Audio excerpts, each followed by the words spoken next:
In the distant past, many people used to work for one company and that same company for the whole or major portion of their work life.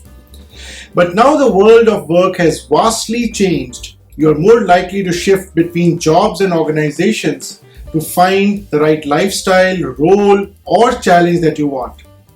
Some experts believe that 1 year as a minimum stay still remains as an optimum as a thumb rule. But there are also some indications that organizations right now are not too rigid on a minimum 1 year stay as an eligibility criteria for hiring people. In fact, requirements seems to have relaxed somewhat even before the pandemic started, as employment trends among people and organizations have changed over the years. People also believe that if a job is truly miserable, you can leave that job quickly. Just be prepared to explain that sprint, that is the short distance you were able to cover in that job, on your CV to your future employers. And sometimes it may not necessarily mean that the time you have spent in an organization is important, but the kind and value of the contributions you have made during your association which matters, long or short. Now, that doesn't also mean that you can always make a meaningful contribution in a short stint. And it can vary from situation to situation and can depend on a number of factors. There are reasons to join a company, stay in a company, and leave a company. Similarly, the organization too needs to work on their people strategy continuously to adapt with the times and the business environment. Baby boomers, that is the people who were born between 1946 to 1964 and prior generations, typically spent much of their careers in one organization. More current generations have evolved from this thinking. While there isn't clear data to support the idea that younger people job hop more than their previous generations, most people today expect to change jobs multiple times over the course of their career as a way of moving up, acquiring new skills, or securing a better pay package. Job hopping is also more common in certain industries like in tech. Moving jobs has become a choice, and one that often says more about the employer rather than the employee. Again, there could be some exceptions to this. People are increasingly seeking out workplaces that prioritize employee well-being and engagement rather than staying for a long time with a bad employer. And this also connects well with the amount of focus that organizations today are putting on getting certified as a great place to work and staying certified that way. This shift has only been accelerated by this pandemic amid heightened sensitivities over the burnout and unhealthy working practices. And so right now there is less stigma attached to job hopping or having shorter stints than in previous years. However, an early departure from a company shouldn't rule you out of contention as a candidate for other jobs, because explaining your quick moves well is crucial to winning over your hiring managers, who may still favor applicants who have stayed longer with their companies. But as this becomes the new normal, it raises a few questions. What if a new opportunity comes up and you have only been in your current role for a short while? What might potential employers think about how long you have been in a job? And how much time should you really spend in a job?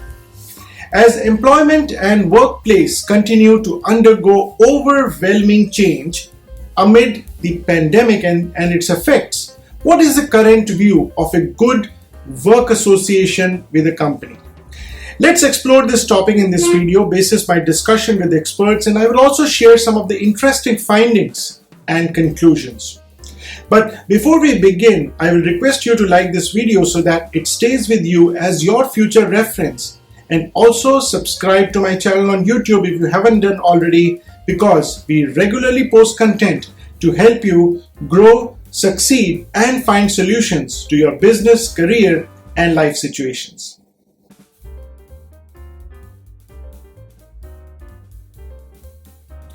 Let's start with looking at what's the magic number for the particular length of stay in a given company. Now, it might seem like staying in a job for too long or too short a time could give a negative impression to your potential employers, but it's not really as simple as that. Experts say that there are no hard and fast rules to this particular magic number. However, if there is a pattern of jobs lasting less than a year on your resume, employers may feel nervous.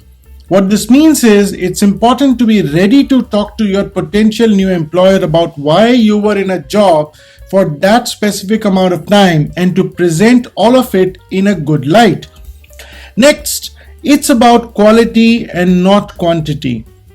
Ultimately, what you achieve during your time in a particular role matters more than how long you were in it.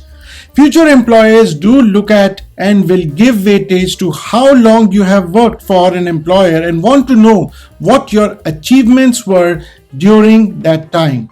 But there is no right or wrong amount of time you should spend in a job.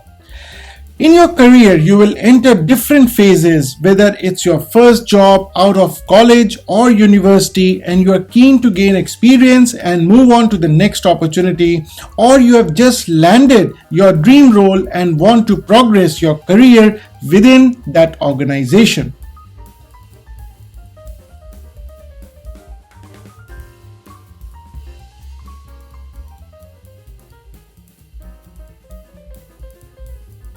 If you have short stints in the past, let us now look at how you can explain your short stints in an honest and in the right ways.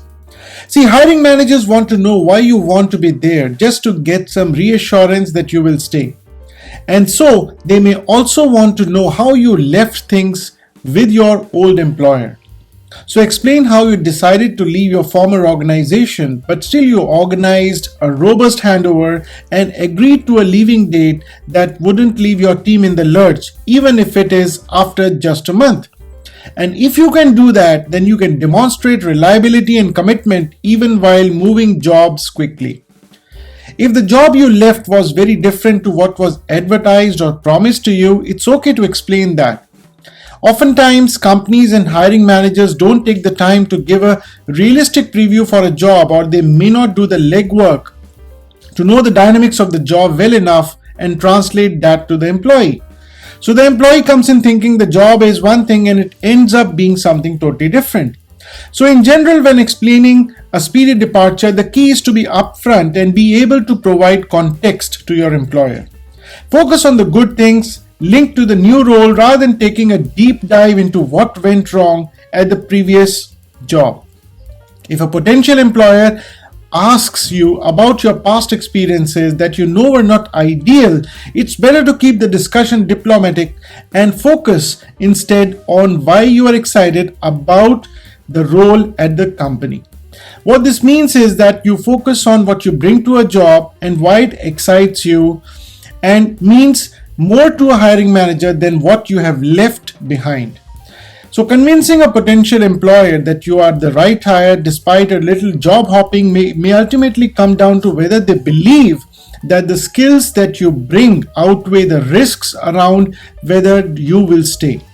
Employers want someone who they can invest into and will in turn stay and grow within the company and in their role. So what should you do if you get an opportunity? And specifically if an opportunity comes within just a short while of your joining your current role. Should you explore? Should you not explore? Etc. etc.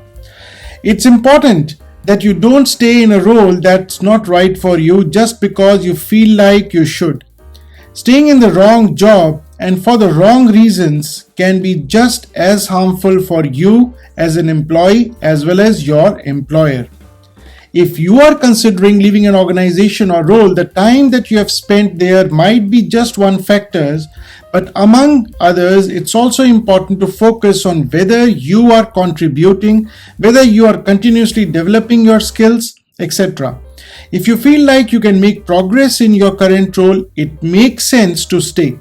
If not, a change might be the best way to grow. It's fine to stay in a role longer than an average stay or whatever you might have planned if you are growing and your work is appreciated. If the impact you make is recognized, you feel valued, you get continued access to projects or work that help you to develop your skills and abilities, you should stay as long as you like. On the other hand, if you're not growing, being recognized, or not improving as a professional in your role, leaving your job earlier than expected is also acceptable. And now let's look at the summary and the key takeaways from whatever we have discussed till now on the subject. Whether you stay in a job for a short time or a long time, it's important that you are able to talk confidently to your potential employers about why you stayed the amount of time you did and why you left. After all, it's likely that they want someone to become a part of their team for the long term. Knowing that you will stick around is a key factor in their hiring decision.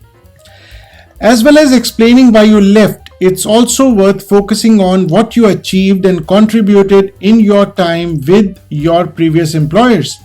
So make sure you explain to your potential employers what kept you at that particular employer and ensure that you are highlighting your contributions.